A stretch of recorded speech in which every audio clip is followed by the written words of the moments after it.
Hey Explorers, Officer Wagers here, Lieutenant Fening. We wanted to say hello to everybody. Hope everybody's doing well. We can't wait till we're able to get back together and have our meetings here at OPD. Right now we're in a trying time in our country and our world with this whole pandemic thing going on. But we wanted to touch base with you guys and make sure that we're trying to do our best to keep you guys up to date on some training. So we've made some videos. The first one is about traffic stops. Then we also talked about the danger zones of traffic stops, and we also did a little discussion that we posted. And so go check those out. And I think if you have any questions or want any clarification, respond. Either email, I think maybe you can respond with comments on YouTube, text, have a conversation going. Let's have a discussion with the group. Because if you have a question, it's likely that someone else is going to have a similar question or maybe the same question. So let's have a discussion about it. If you want to know anything else about what the topic is, like if there's something we haven't covered and you want to know more about it, or you want us to do a video on that, let us know. We're happy to do it. We've been a little bit busier in the first half of the summer than we thought, so it's been hard. This guy stays super busy, and he's been impossible to get a hold of to grab for an hour to do these videos. So I was happy to get what we got, but we're going to do building searches, I think, next. If you have any other topics that you want review on, that you feel that you're a little rusty on, let us know. And we'll start covering that too. We'll look back and stuff on the stuff that we have done, and we'll come up with some other videos also. The plan is to go back in August, hopefully like the second week of August, and continue meetings. We'd like to know if you're still interested. I'm sure hoping that the governor releases the gathering restrictions, which is still 10 right now. So that's kind of why we've been handcuffed, so to speak, on our meetings. yeah, So, and another thing too, most of the time explorers take some of the summertime off anyway for family vacations and things of that sort. But as soon as you see the governor lift the orders, make sure that you check in with us, and maybe we can get a ride along or two in, maybe later in the summer, getting closer to the beginning of the school year. We'd love to see you, touch base with you, but right now we're kind of still in that unusual situation where we have these restrictions on us. So, all right, we will be in touch. Here's the video, and see you soon. take care. Bye. See you. Okay, Explorers, right here, Officer Campbell has stopped a vehicle for speeding. He's positioned his vehicle in a way that protects him from oncoming traffic and also gives him a little bit of a shield from the vehicle. In case something were to happen, he can duck down behind his dash or behind the door frame, give him a little bit of protection. As you see, Officer Campbell will exit the vehicle. And when he exits the vehicle, he makes sure that nobody's oncoming traffic, so he's safe, and he does not slam his door. If he were to slam his door, that would give the suspect vehicle an alert that he's there. He takes a wide turn out and approaches the car at an angle. He checks the back seat, make sure nobody's back there while keeping his eyes on the driver as well. Does not cross the A-pillar. Give himself a little bit of protection right there. He'll be interacting with the driver for a brief time. You remember, every single interaction with police is also a sort of investigation as well. He's trying to figure out what's going on, if anybody's impaired, any drugs, weapons, narcotics in the car, anything like that. He gets all the information he needs. He makes sure not to reach into the vehicle. That's a hazard right there. He exits away from the vehicle and goes back to his cruiser while keeping the vehicle in his line of sight, but also watching for oncoming traffic to make sure he's not in any danger. And then he essentially goes back to his car to run all the information on his computer, contact dispatch, and see if a citation is warranted for the reason for the stop. Good job, Officer Campbell. All right, so what you just saw was me approaching the vehicle. There are 3 different types of approaches that they teach now. One is the driver's side approach, is what you just witnessed. Another one would be the passenger side approach, is where you would exit the vehicle, walk around the rear of your car, and walk up to the passenger side of the vehicle. The third one would be what we call the walk-through approach. It's where you exit your vehicle and you start to do a passenger or driver side approach. For some reason or another, if you change your mind, decide you want to do a passenger side approach, you stop at the front of your vehicle and cross between the two vehicles and approach the passenger side at that point. There are times that there's suspicious stuff moving on in the car that make you want to switch your mind and do a passenger side approach. And we'll demonstrate one of those, and we'll do a walkthrough real quick to where. And so you exit your vehicle, you come out, you start to do a driver's side approach, and you know something's kind of funny going on in the car.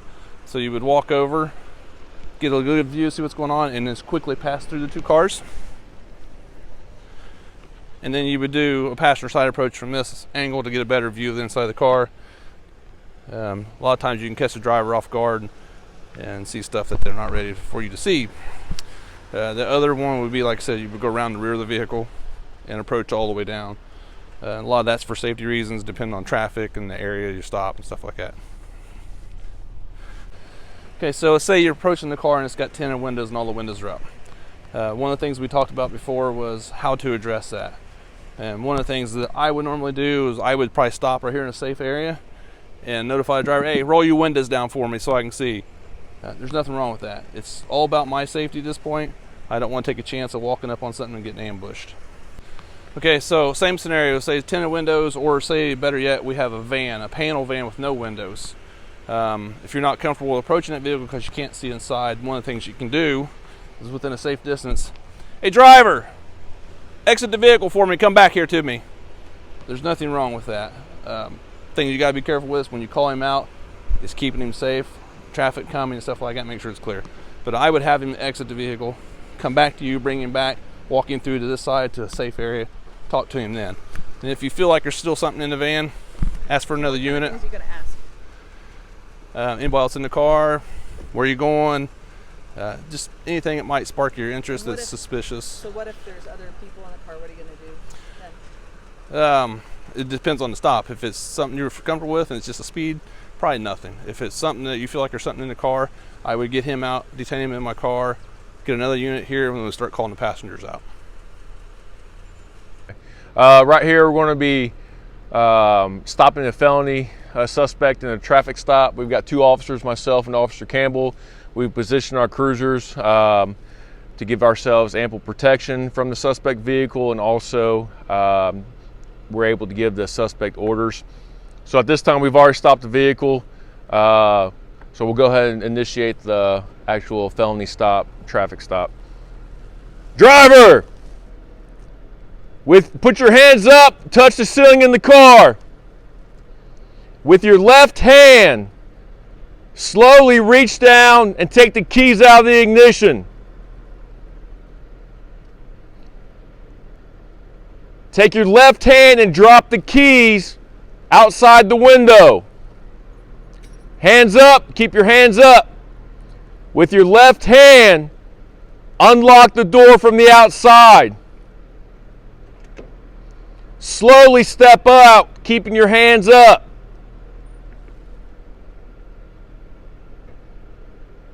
Turn away from me. Hands up. On my command, I want you to walk backwards until I tell you to stop. Walk backwards now.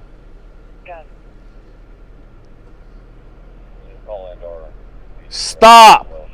Take 2 steps to your right, keeping your hands up.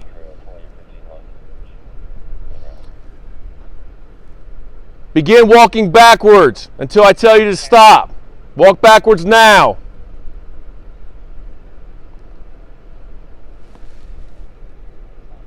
Stop.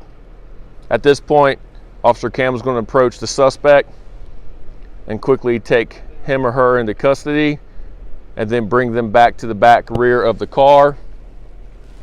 At this point, if we have more people inside the car, Officer Campbell is going to hand off this prisoner to another person, another officer, while we keep contact with the car.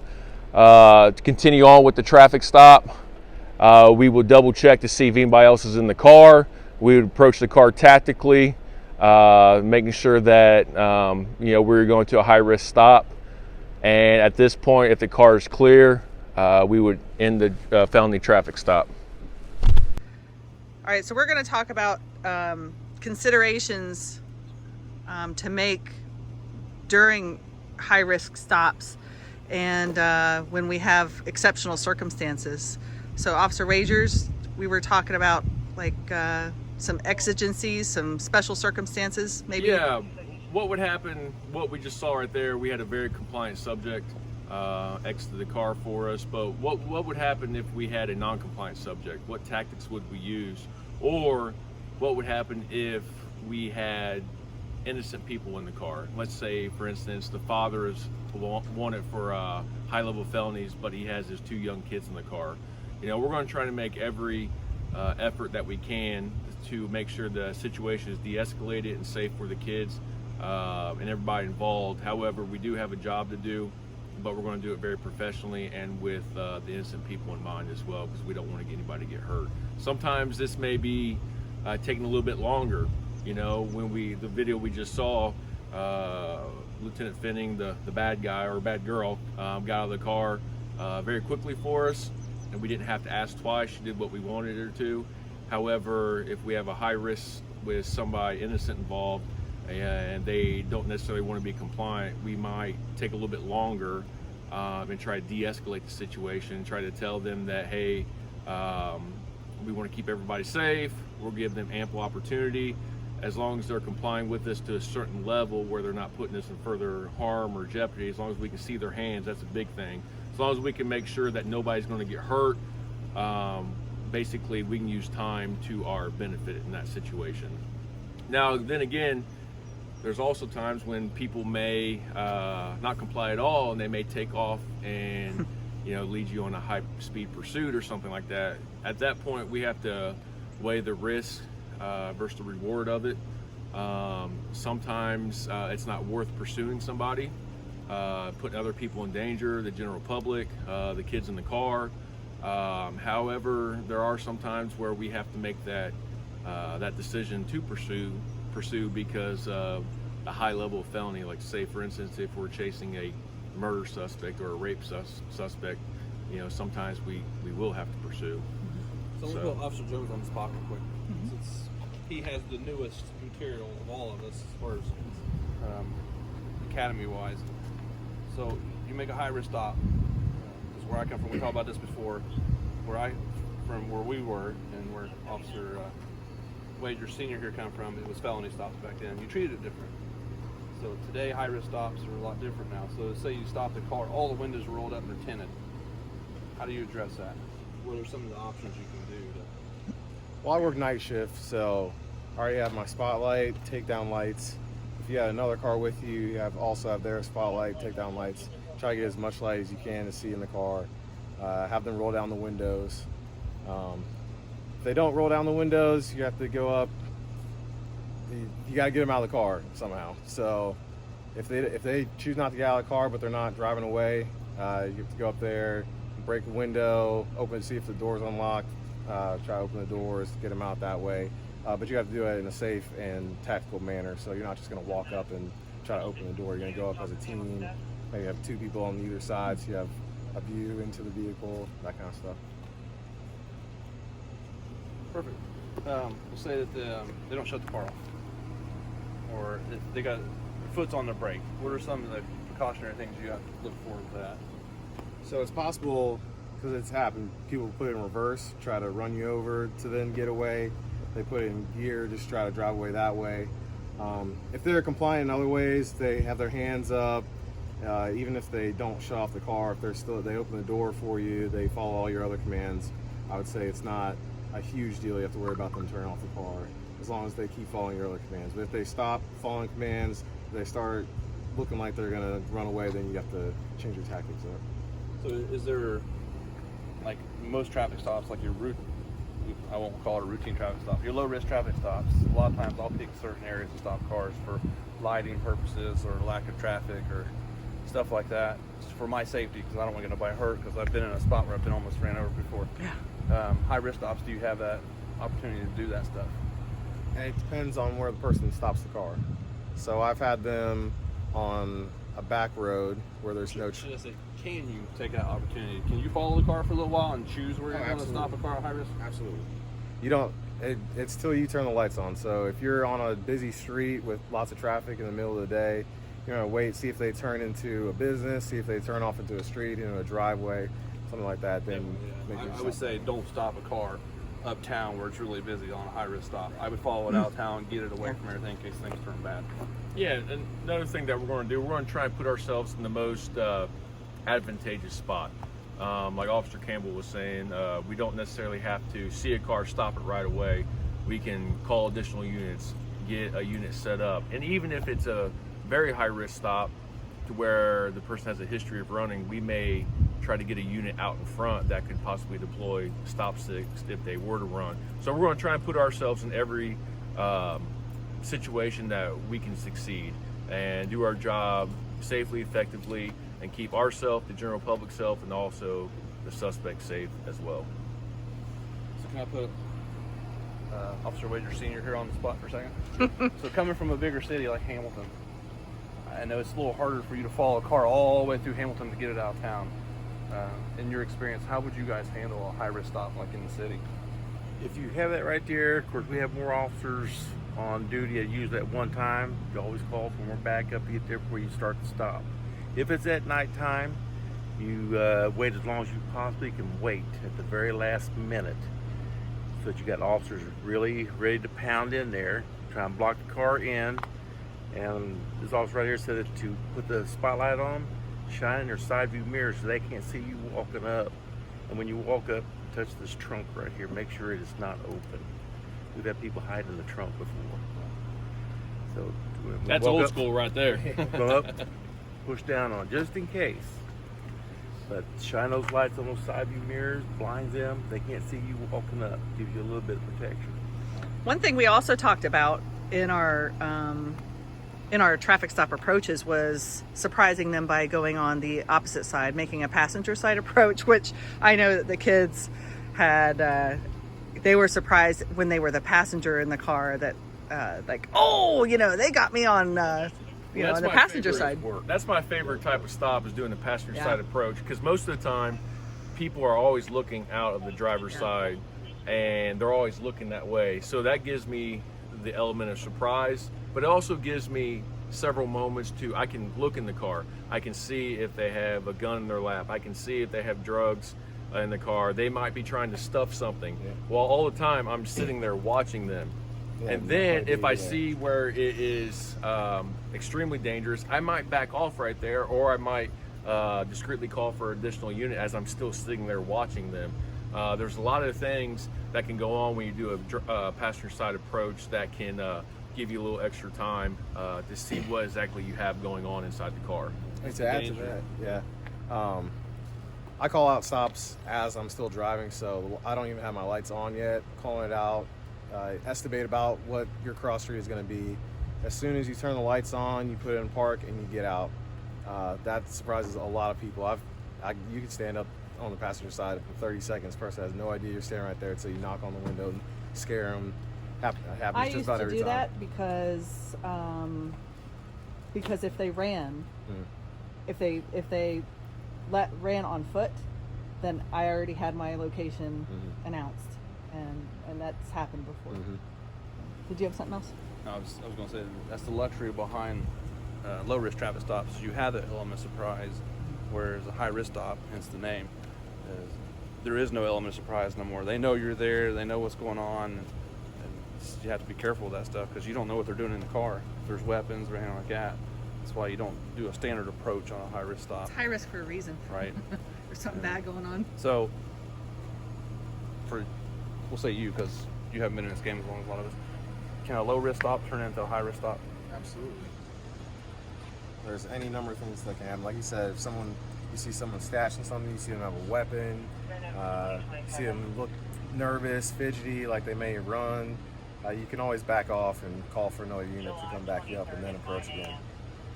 A wise officer, my dad right here, told me, make sure that you and your guys go home at the end of the night. And so always put yourself in a position to where you're keeping yourself safe. Okay? I know sometimes as police officers it's inherently risky and we have to put ourselves in harm's way. However, if we do have to do that and we know it's coming, we're going to try and do it tactically, try and do it the most efficiently as possible, and we overwhelm by numbers as well. I like what Officer Jones said, in that that we can disengage at least temporarily, at least put the pause button on, call for backup, wait, and equip ourselves to where it's safe. Right. I like that. Yeah. Okay. Don't be the hero. You want to go home. So. One more thing. Yes. When you pull up, Speak up. When you pull up and you have your car, then how you angle it. Because you have right here and you have it straight on. If you angle it right there, at least you got that engine block to give you a little bit more added protection. In case what? In case they come out shooting. Coming from a guy who took 3 rounds to the front windshield, so knows a little bit what he's talking about. They jump out and just start shooting at you. Shoot through the window, whatever you have to do. But if you can, you got the time, angle your car, give that little bit of protection for that engine block. It's gonna be a lot harder to. It's a simple precaution. Right. Very good. And I appreciate Officer Wagers here for your time of service, especially. I don't know how anybody could spend 36 years in law enforcement nowadays. Yeah. Hopefully this is the last year. Hopefully Well, the it last all year. depends. It all depends. It all depends. All right, Explorers, we appreciate your attention on this. And if you guys have any questions, feel free to text us or email us.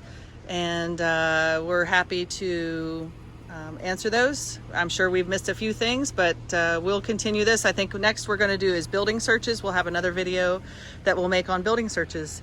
And so we'll get with you next time. We'll see ya. Bye. Bye-bye.